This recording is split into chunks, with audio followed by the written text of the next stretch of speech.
Okay, Ross, so there are a lot of online apps out there for exercise. I even have a couple of them on my phone that I use to hold me accountable for my workouts, fitness, nutrition, all that kind of thing. And I do my tracking in there myself.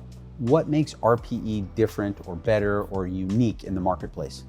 Everyone working at RPE who is servicing clients is a physical therapist. They've gone through doctorate of physical therapy schooling. So we're also certified strength and conditioning coaches. So we have an extra layer of knowledge, medical knowledge, from working with patients in person. So if you were to come in to see me for a physical therapy visit, we do a medical screening, we look out for red flags, and we do the same thing with our personal training clients. So we were able to keep patients and clients safer versus just a personal training client. So our number one goal when we're working with clients is not working on strength training, not working on weight loss. It's keeping you safe in the gym and lifting safe too. Second, we work with, getting you stronger, keeping your weight in check, and improving your nutritional habits.